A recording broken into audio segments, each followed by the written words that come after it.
गंधर्व, एकतर्फी प्रेम केलं कधी कोणा? म्हणजे प्रेम करणं सोपं असतं. एकतर्फी प्रेम करणं सोपं नसतं रे, पण तितकंच कठीणही नसतं. ते कसं? कारण त्या प्रेमात फक्त आपणच असतो रे. आपलंच जग असतं. जगासाठी ते एकतर्फी प्रेम असतं, पण आपल्यासाठी ते परिपूर्ण असतं.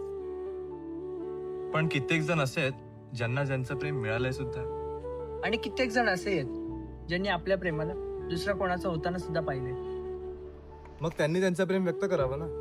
भीती वाटते रे त्यांना. ज्या व्यक्तीवर आपण प्रेम करतो त्या व्यक्तीला आपल्या मनातलं सांगितलं आणि ती आपल्याला सोडून गेली तर, तिला आपण गमावलं तर. आणि या भीतीपोटी कित्येक जण आपलं प्रेम सुद्धा व्यक्त करत नाही. मग अशा वेळी काय करावं? प्रेम व्यक्त करावं रे. मनातलं सगळं मोकळं करावं. ज्या व्यक्तीला आपण स्वप्नातल्या दुनियेत सजवून ठेवलं, त्या स्वप्नातून ती आपल्या आयुष्यात आली तर. म्हणजे ज्या व्यक्तीवर आपण एकतर्फी प्रेम करतो हा.